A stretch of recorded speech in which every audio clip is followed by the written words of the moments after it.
Hi guys, it's me, Professor D, and welcome back to my YouTube channel. On this video, we're doing another Kahoot. We're going to be going over nutrition. This is going to be a two-part series, so this is nutrition part 1. Before we get started, as always, I'm going to ask you to please support me and support this channel by liking this video. You're going to love it, so go ahead and give it a thumbs up now.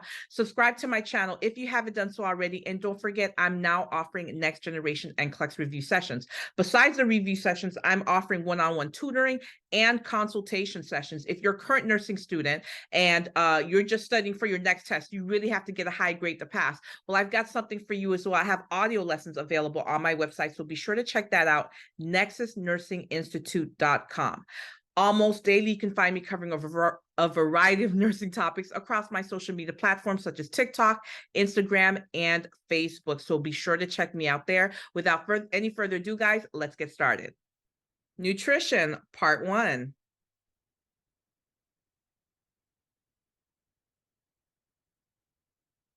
Select all that applies. Proteins are required for what? Select all that applies. So select everything that proteins required for. What do you need protein for? Here's your choices: tissue growth, tissue repair, tissue maintenance, body regulatory functions, building of muscle, wound healing. Proteins are required for what? Select all that applies.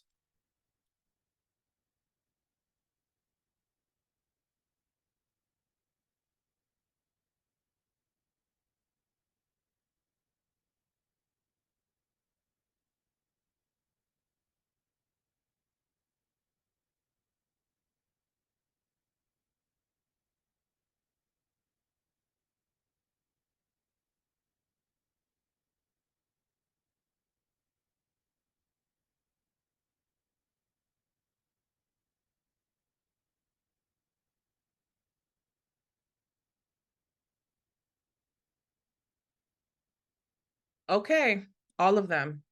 When it comes to protein, many people, they think of muscle, but nothing else. But proteins are important for so much more. Tissue growth, tissue repair, tissue maintenance, body regulatory functions. Let me be specific. Let me talk to you guys about body regulatory functions very quickly, just so you have an idea. I'll give you an example. Albumin is a type of protein, right? Albumin's in the blood is a type of protein. Guess what? Guess what it does? It keeps fluid within that vascular space. It keeps that blood within the vascular space. One thing we should know about proteins is that it helps to keep that fluid where it's supposed to be in that vascular space. So that's part of what I mean by body regulatory functions. Of course, building of muscles, that's what everyone knows, building of muscles. And wound healing, that's something else that's very important to know. Protein is very important for wound healing.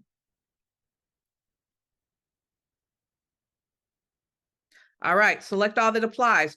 Which foods are not complete proteins? Select all that applies. Which foods are not complete proteins? Here are your choices: milk products, poultry, fish, eggs, grains, legumes. Which are not complete proteins?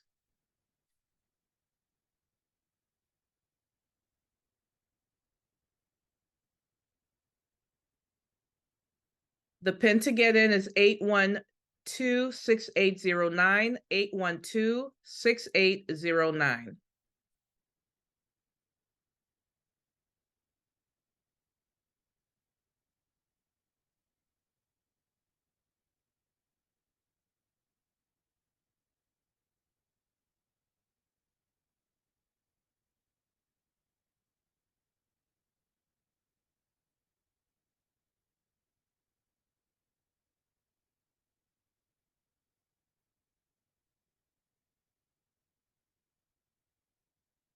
All right, the correct answer is grains and legumes.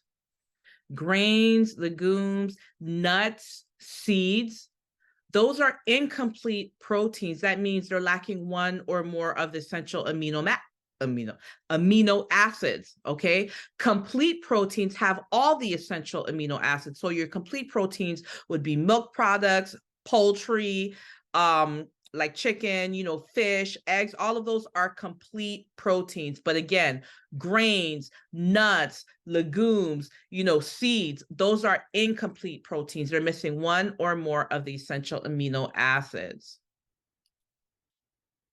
All right, type in your answer.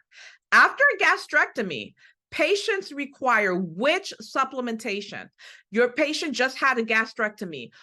What supplement do you think they would need an exogenous source of? Think about it. If your patient had a gastrectomy, which supplement would you expect them to have to get?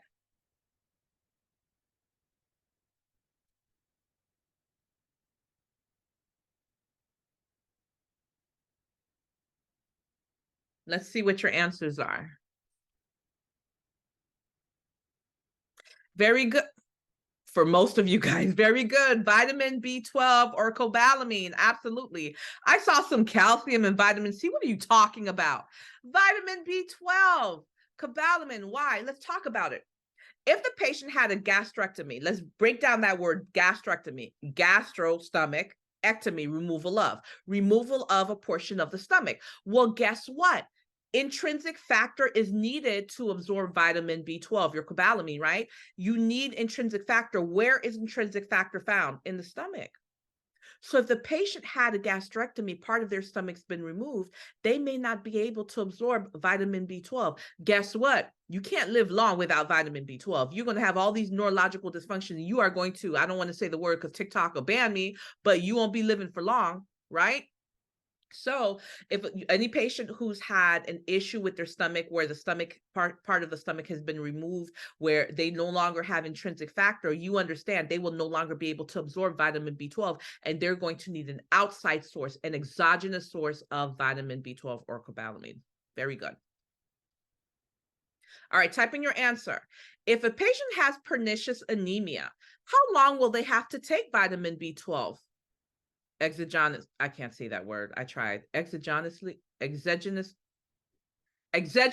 Well, let me tell you, when you take something, you get it.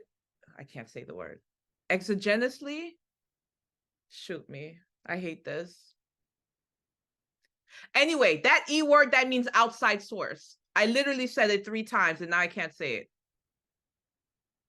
Exogenously. Oh my gosh, there we go. Exogenously. Oh, I'm so proud of you guys. Forever, for life, until death, monthly for life. For people who said 12 days in a couple months, you are dead wrong. Stop it. If you have pernicious anemia, you cannot absorb vitamin B12. You cannot make enough vitamin B12 in order to survive. You have to get an exogenous source. That means an outside source. And guess what? You got to do it for the rest of your life. Because if you go too long without it, you're not going to live. You have what, 1, maybe 2 years. Okay. So you're going to get vitamin B12 injections every month, intramuscularly, until you stop breathing.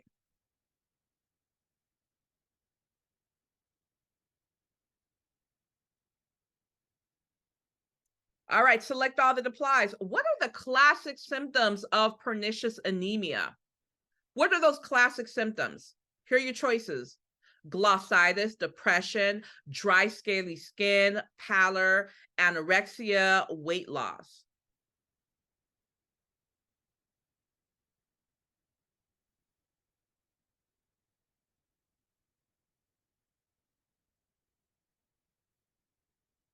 Again, the code to get in is 812-6809, 812-6809.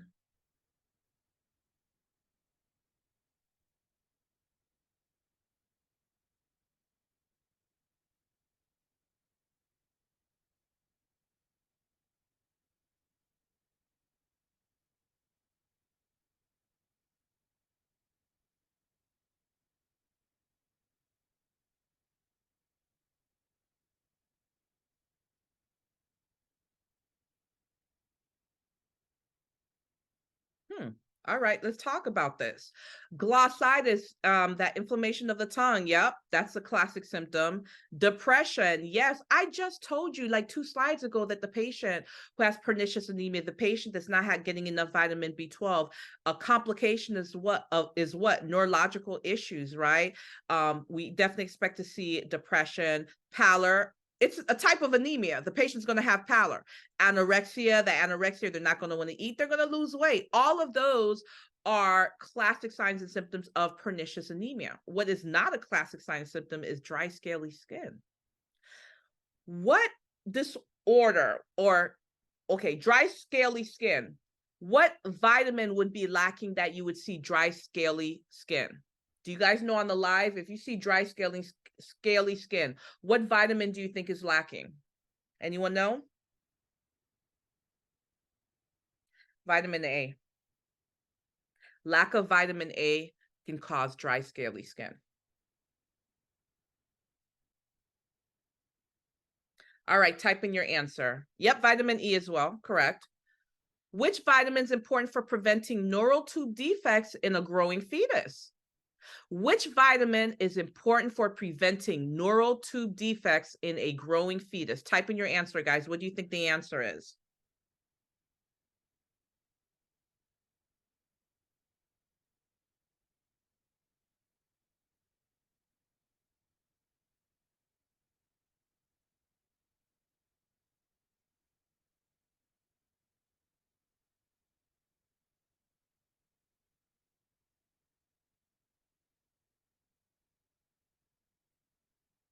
Folic acid. Very good. We're concerned about neural tube defects such as what?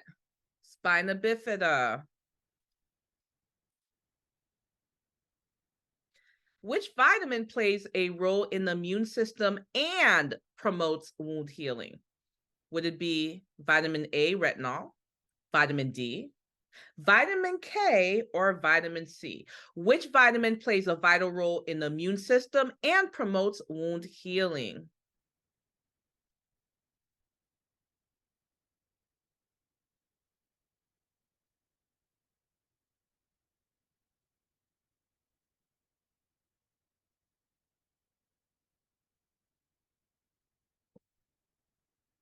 Very good. Most of you guys got it right. When you think about vitamin C, you're thinking about fighting infection, right? Vitamin C plays a very vital role in the immune system and wound healing.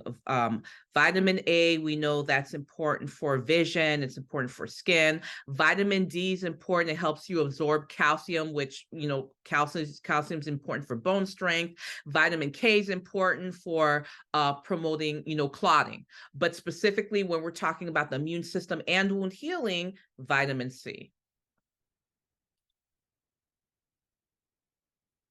Select all that applies. Which vitamins are fat soluble?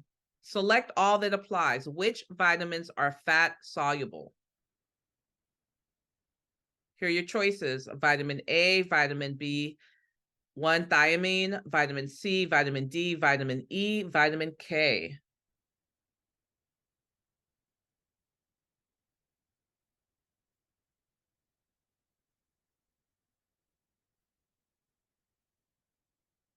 Jennifer Yardley, you are nasty. I saw what you wrote on the live. I mean, it's a good way to remember it, but still, my goodness.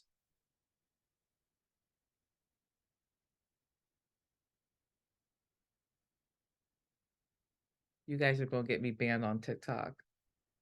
Did you see what she typed?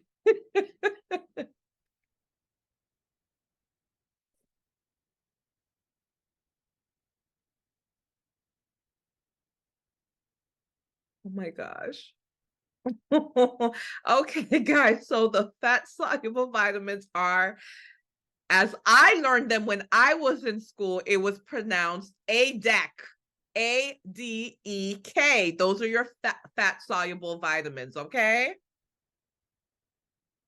No, you don't want to know what Jennifer said. Let's keep it moving. Next question. All right, type in your answer. Wound healing requires increased blank synthesis.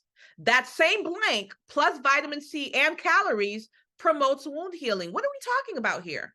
Again, wound healing requires increased blank synthesis. That blank plus vitamin C and calories promote wound healing. What are we talking about?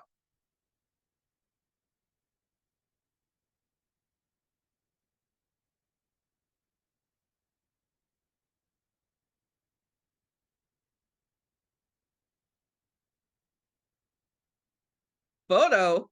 What? Protein. Wound healing requires increased protein. That's why when the patient has a wound, we increase protein in their diet. Protein is good for promoting wound healing. Protein plus vitamin C and calories promote wound healing. Okay, we know that protein promotes wound healing. What about vitamin C? We know vitamin C helps fight infection. What about calories? Calories give you the energy you need to get better, right? So protein, calories, and vitamin C. Select all that applies. I'm killing you guys with select all that applies tonight. All right. My plate tips for healthy lifestyle recommends that half of your plate be made up of these two things. Choose two items. What are the two items that half of your plate should be made up of? Here are your choices: fats, fruits, carbs, iron, fiber, vegetables.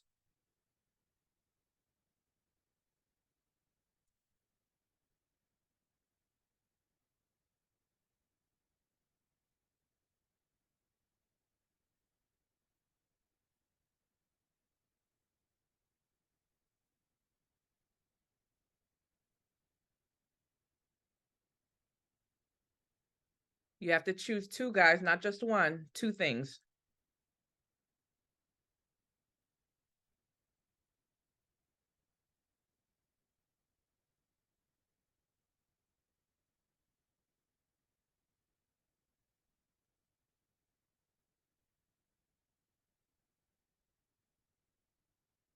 Very good. Fruits and vegetables. Half of your plate should be made up of fruits and vegetables.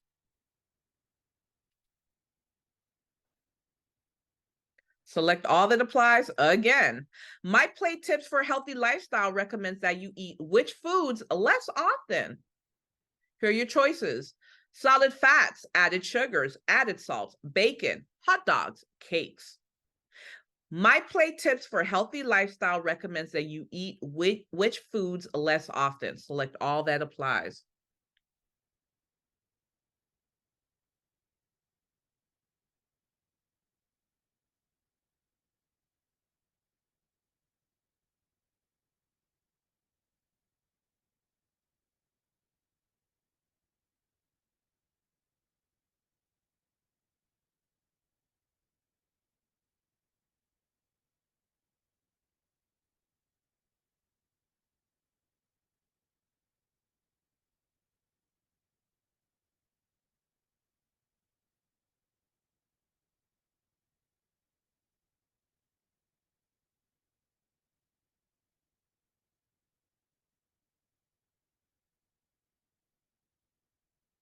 All of them.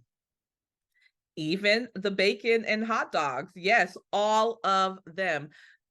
Don't come for me.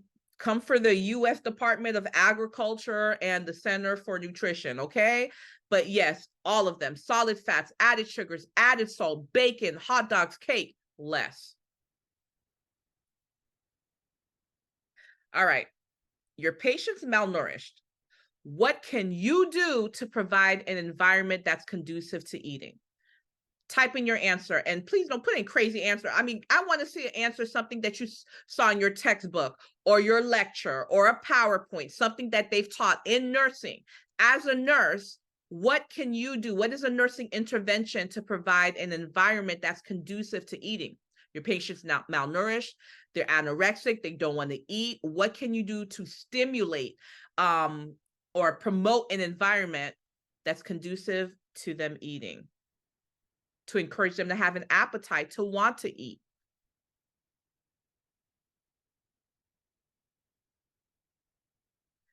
Very good, Queen Safa. That's what I was looking for. That's one of them. And Klex asked about that a lot. Good job. Very good, Alexis. Oh, you guys are doing great on the live.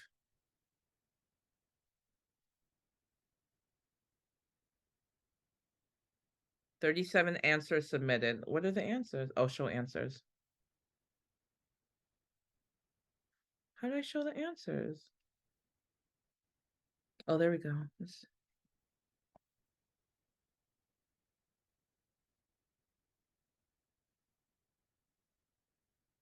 I'm clicking, but nothing's happening. Oh, there we go.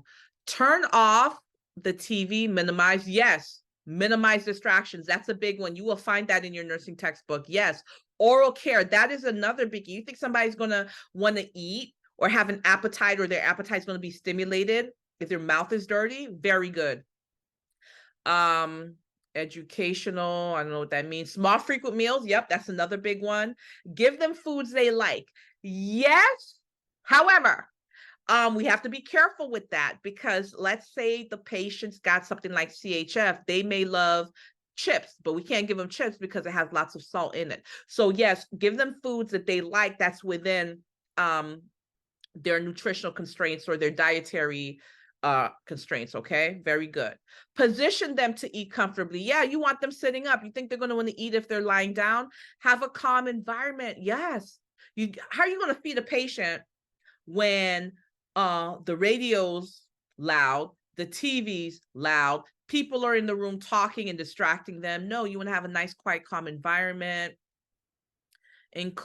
Yes, this is another big one. You want to include that patient in the planning of their meals. Find out what type of foods they like. Find out how they like their meals prepared. The more that you include the patient, the more likely they are to be compliant. Absolutely. Provide fluid electrolytes. Yes, it's going to help them to get where we want them to be. However, provide fluids and electrolytes. We don't want the patient eating and drinking at the same time. We want them to what? We want them to eat, then drink, but not together. Let's see what else. You can eat with them. You can also have that. The second part, you can also have family bring in favorite safe food. That word safe, that's the key. Very good. But eating with them, as the nurse, you're not supposed to be eating with the patient. So their family members may want to eat with them. Oh, sorry guys, but not you, the nurse. What else? Uh Small finger foods they like. Yes. Small finger foods. If the patient has trouble, feeding themselves, you can give them small finger foods. That's also would be good for a patient that's like in a manic phase, somebody who's has bipolar disorder. You give them finger foods. Ask to bring in the foods they like. Yes, absolutely. If it's within the constraint.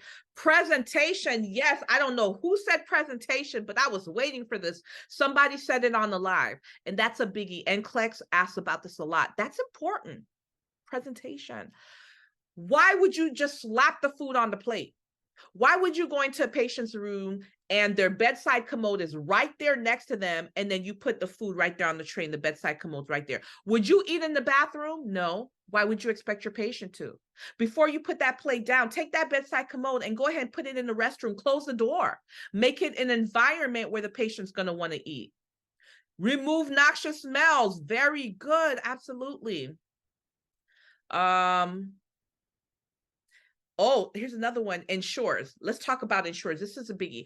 For your patient that's malnourished, you're going to want to give supplements as ordered. Wonderful. But let me tell you something about those supplements, such as Ensure. You never give it to replace a meal. Patient's going to have their 3 meals a day. They're going to have their snacks between their meals, and you're going to give them something like Ensure. That's going to be something between the meals, but never to replace a meal. And NCLEX expects you to know that as well. Very good. You guys did awesome. I love these answers. All right, true or false? The patient diagnosed with malnutrition should eat a high calorie, high protein diet. Is this true or is this false? What do you guys think?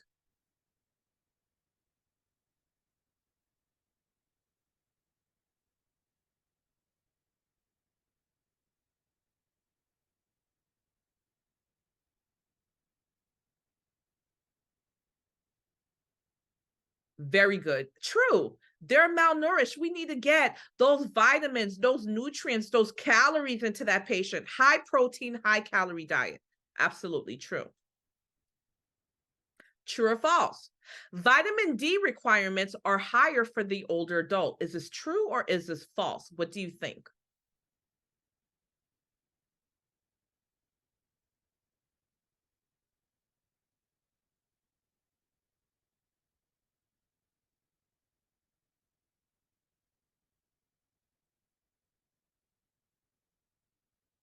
True. Think about it, guys. The older adult, it's wear and tear of the body, right? They're slowing down. They're not moving the way that they used to. Okay. And they're not doing as much weight bearing exercises. So guess what happens? The older that you get, the higher your risk for things such as osteoporosis. Well, you need calcium to make your bones strong. Guess what makes you absorb calcium? Vitamin D. True or false? Oral liquid supplements should be used to replace meals in order to help the older patient gain weight. Is that true or is that false?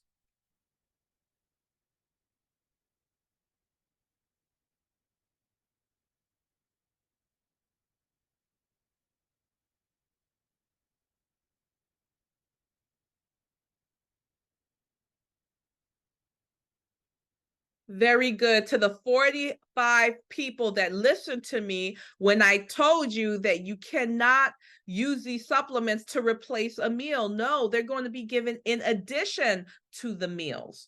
Okay. But they are never to replace a meal.